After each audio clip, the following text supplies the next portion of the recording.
పూర్వం ఈ ప్రదేశంలో ఉన్న పొదల మధ్య ఒక శక్తివంతమైన శివలింగాన్ని పార్వతీదేవి ఆవు రూపంలో వచ్చి పాలు పోస్తూ పూజించారు. తిరుక్కలుకుండ్రంలోని శివాలయానికి వెళుతున్న తిరుజ్ఞాన సంబంధర్ వారిని పరమేశ్వరుడు గోవుల కాపరి రూపంలో వచ్చి ఆయనను ఈ ఆలయం వద్దకు తీసుకొని వచ్చి స్వామివారు అదృశ్యమయ్యారు. ఈ ఆలయంలో ప్రపంచంలోనే చాలా అరుదైన స్వయంభూ మరగదలింగం ఉంది. ఇక్కడి శివలింగాన్ని తేనెతో అభిషేకం చేసి ఆ తేనెను మనం తాగినట్లయితే ఎలాంటి వ్యాధైనా నయమవుతుంది. పరమేశ్వరుణ్ణి గొప్పగా పూజించే 276 పాడల్పెట్ర స్థలాలలో ఈ ఆలయం కూడా ఒకటిగా నిలిచింది.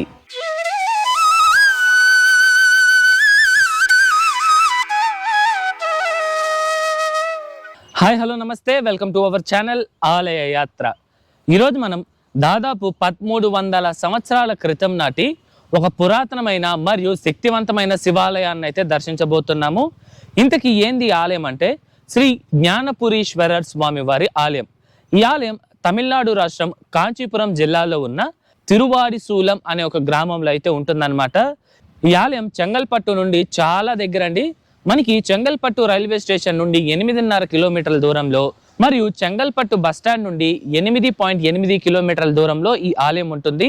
ఈ ఆలయం తాలూకా లొకేషన్ కూడా నేను మీకు డిస్క్రిప్షన్లో ఇచ్చుంటాను, చెక్ చేయండి. వీడియోని లైక్ చేసి స్టార్ట్ చేయండి అని దయచేసి మన ఛానల్ని సబ్స్క్రైబ్ చేసుకోండి. రండి ఇప్పుడు మనం ఆలయం వద్దకైతే వెళ్దాం.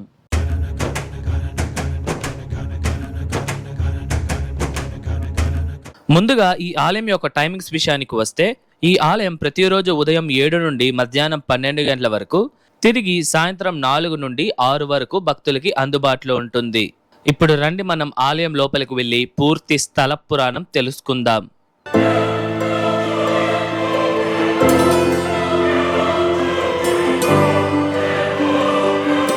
పూర్వం ఈ ప్రదేశంలో ఒక ఆవుల కాపరి ఉండేవారు. ఆయనకు కొన్ని పదుల సంఖ్యలో ఆవులు ఉండేవి. ఇతను ఆ ఆవులకు మేత కోసం ఈ ప్రాంతానికి వచ్చేవారు. ఆ సమయంలో ఈ ప్రాంతమంతా బిల్వ చెట్లతో నిండిపోయి ఉన్న అడవిగా ఉండేది.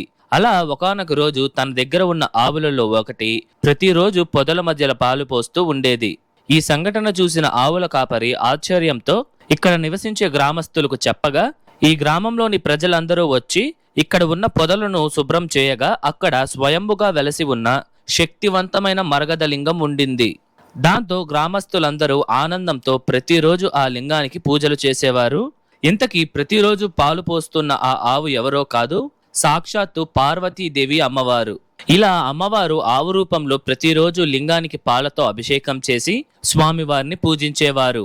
8వ శతాబ్దంలో నివసించే 63 మంది శైవ నాయనార్లలో 28వ వారైన తిరుజ్ఞాన సంబంధర్ ఈ ప్రదేశానికి 15 కిలోమీటర్ల దూరంలో ఉన్న తిరుక్కలుకుండ్రంలో ఉండే వేదగిరీశ్వరర్ ఆలయాన్ని తన తీర్థయాత్రల భాగంగా వెళుతూ ఉండంగా అలసిపోయి విశ్రాంతి తీసుకోవాలి అని నిర్ణయించుకొని తన శిష్యులతో పాటు ఇక్కడే ఉండే ఒక చెట్టు కింద కూర్చొని ఉన్నారు. తిరుజ్ఞాన సంబంధర్ వారి దగ్గర త్రాగడానికి నీరు కూడా లేదు, మరియు ఆయనకు విపరీతంగా దాహం కూడా వేసింది. అప్పుడు పరమేశ్వరుడు ఆవుల కాపరి రూపంలో వచ్చి దాహంతో ఇబ్బంది పడుతున్న తిరుజ్ఞాన సంబంధర్ వారికి మజ్జిగను ఇచ్చి ఆయన దాహాన్ని తీర్చారు. ఆవుల కాపరి రూపంలో ఉన్న మహాశివుడు తిరుజ్ఞాన సంబంధర్ వారిని, మీరు మీ శిష్యులతో ఇక్కడ ఏం చేస్తున్నారు అని అడగగా, దానికి సంబంధర్ వారు, నేను శివభక్తుడిని, నా తీర్థయాత్రల భాగంగా అనేక శివాలయాల్ని దర్శించుకుంటూ తిరుక్కలుకుండ్రంలోని వేదగిరీశ్వరర్ ఆలయానికి వెళ్తున్నాను, కానీ అలసిపోవడంతో ఇక్కడ విశ్రాంతి తీసుకుంటున్నాను అని సమాధానమిచ్చారు. అప్పుడు స్వామివారు సంబంధర్ వారితో, ఈ ప్రదేశంలోనే ఒక శివాలయం ఉంది, మీరు తప్పకుండా దర్శించాల్సిందే అని పట్టుబట్టారు. ఇక సంబంధర్ వారు కూడా ఆయన మాటకు కాదనలేక, సరే రండి వెళ్దాం ఆ ఆలయానికి అని చెప్పారు. అప్పుడు గోవుల కాపరి రూపంలో ఉన్న పరమేశ్వరుడు సంబంధర్ వారిని ఈ ఆలయం వద్దకు తీసుకొని వచ్చి, ఆయన చూస్తూ ఉండంగానే స్వామివారు ఈ ఆలయంలోని శివలింగంలో ఐక్యమైపోతారు. ఇది చూసి ఆశ్చర్యపోయిన సంబంధర్ వారు ఆనందంతో స్వామివారిపై పద్యాలను పాడారు. ఆ పద్యాలలో స్వామివారిని సంబంధర్ వారు ఇడైచ్చురనాథర్ అని పిలిచారు.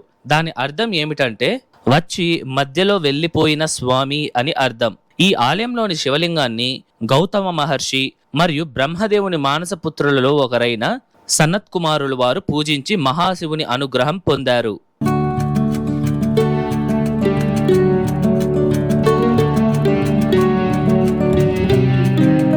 ఇప్పుడు మనం స్వామివారిని దర్శించుకుందాం రండి. ఈ ఆలయంలో ప్రపంచంలోనే చాలా అరుదైన స్వయంభూ మరగద లింగం ఉంది. ఈ మరగద శివలింగం చూడడానికి డార్క్ గ్రీన్ కలర్ లో, అదేనండి మన ఆకుపచ్చ రంగులో చాలా చాలా అద్భుతంగా ఉంటుంది. మనం దూరం నుండి చూసేటప్పుడు ఆ రంగు క్లియర్ గా కనబడదు.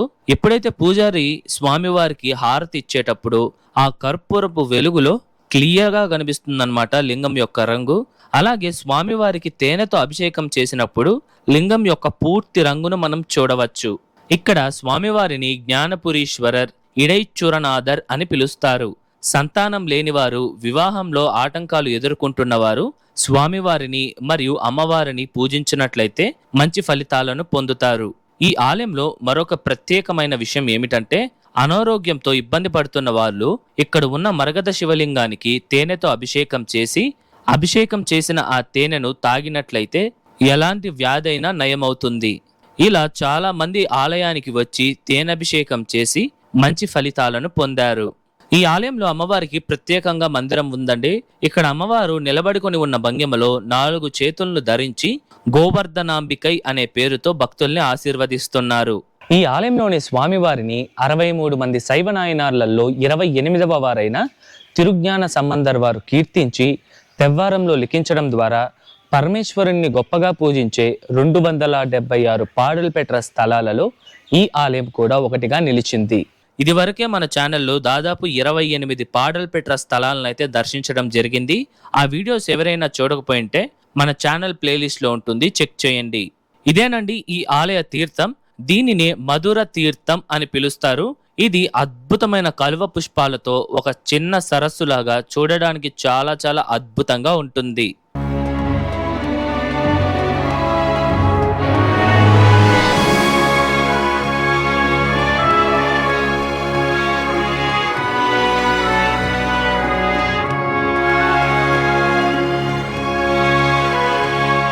ఇప్పుడు మనం ఈ ఆలయం యొక్క పూర్తి నిర్మాణ చరిత్రను తెలుసుకుందాం. ఈ అద్భుతమైన ఆలయాన్ని 670 నుండి 695 సంవత్సరాల కాలంలో పల్లవరాజైన పరమేశ్వరవర్మన్ నిర్మించారు. అంటే ఈ ఆలయం దాదాపు 1350 సంవత్సరాల పురాతనమైనదన్నమాట.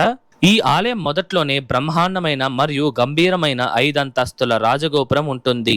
వీటిపైన అనేక దేవీ దేవతలు, ఋషులు, మహర్షుల యొక్క శిల్పాలను మనం చూడవచ్చు. మనం లోపలికి రాగానే కుడివైపున స్వామివారి మందిరం కనిపిస్తుంది. ఈ మందిరంలోని ముఖమండపం, అర్ధమండపం మరియు ప్రదక్షిణ మార్గంలో అనేక స్తంభాలను మనం చూడవచ్చు. స్వామివారి మందిరానికి నేరుగానే బలిపీఠం మరియు 4 స్తంభాల మండపం, ఆ మండపంలోని నందీశ్వరుని విగ్రహాన్ని కూడా మనం దర్శించవచ్చు. ఈ ఆలయాన్ని ఎందరో రాజులు కొంత పునర్నిర్మాణ పనులను జరిపారు. ఈ ఆలయంలో కులోత్తుంగ చోళ, రాజనారాయణ సాంబవరాయన్ మరియు తెలుగు రాజైన విజయగండగోపాల అనే రాజులతో పాటు విజయనగర రాజులైన విరూపన్న, 2వ బుగ్గరాయ మరియు అచ్యుత దేవరాయల వారి శాసనాలు కూడా ఉన్నాయి. ఈ శాసనాల ప్రకారం పై చెప్పిన రాజులందరూ ఈ ఆలయానికి అనేక బహుమతులు ఇచ్చినట్లుగా పేర్కొన్నారు. ఈ ఆలయంలో ఏప్రిల్, మే నెలల్లో వచ్చే చిత్రా పౌర్ణమి, తిరుక్కల్యాణ ఉత్సవం, శివరాత్రి, మాస శివరాత్రి మరియు ప్రదోష కాలంలో పూజలను ఘనంగా నిర్వహిస్తారు. ప్రస్తుతం ఈ ఆలయం తిరుక్కలుకుండ్రం శ్రీ వేదగిరీశ్వరర్ స్వామివారి దేవస్థానం వాళ్ళ ఆధ్వర్యంలో ఉంది. ఇదండి వాళ్ళ వీడియో ఎలా ఉంది, నచ్చిందా? ఐ హోప్ ఈ ఆలయం తాలూకా పూర్తి చరిత్ర మీకు అర్థమయ్యేలా చెప్పాను అనుకుంటున్నాను. మీకు ఎటువంటి డౌట్స్ ఉన్నా సరే మర్చిపోకుండా కమెంట్స్లో తెలియజేయండి, నేను మీకు పక్కా రిప్లై ఇస్తాను. అలాగే ఈ వీడియోకి ముందు మన ఛానల్లో తిరువళ్ళూరు జిల్లాలో ఉన్న తిరుమలిసై అనే గ్రామంలో ఉండే శ్రీ జగన్నాథ పెరుమాళ్ ఆలయం మరియు ఒత్తాండీశ్వరర్ స్వామి వారి ఆలయంతో పాటు వేలూరు జిల్లాలోని విరించిపురం అనే గ్రామంలో ఉన్న శ్రీ మార్గబంధీశ్వరర్ స్వామి వారి ఆలయాన్ని కూడా మనం దర్శించడం జరిగింది. ఆ వీడియోస్ ఎవరైనా చూడకపోయింటే వాటి లింక్స్ నేను మీకు డిస్క్రిప్షన్లో ఇచ్చుంటాను, చెక్ చేయండి. ఈ వీడియో ఎలా ఉంది, నచ్చిందా? నచ్చితే లైక్ చేయండి, మీ ఫ్రెండ్స్ అండ్ ఫ్యామిలీస్కి షేర్ చేయండి, అండ్ దయచేసి మన ఛానల్ని సబ్స్క్రైబ్ చేసుకోండి. మరొక అద్భుతమైన ఆలయం వీడియోతో మీ ముందరకు వస్తా. అంతవరకు మీ శివవరప్రసాద్ సైనింగ్ ఆఫ్.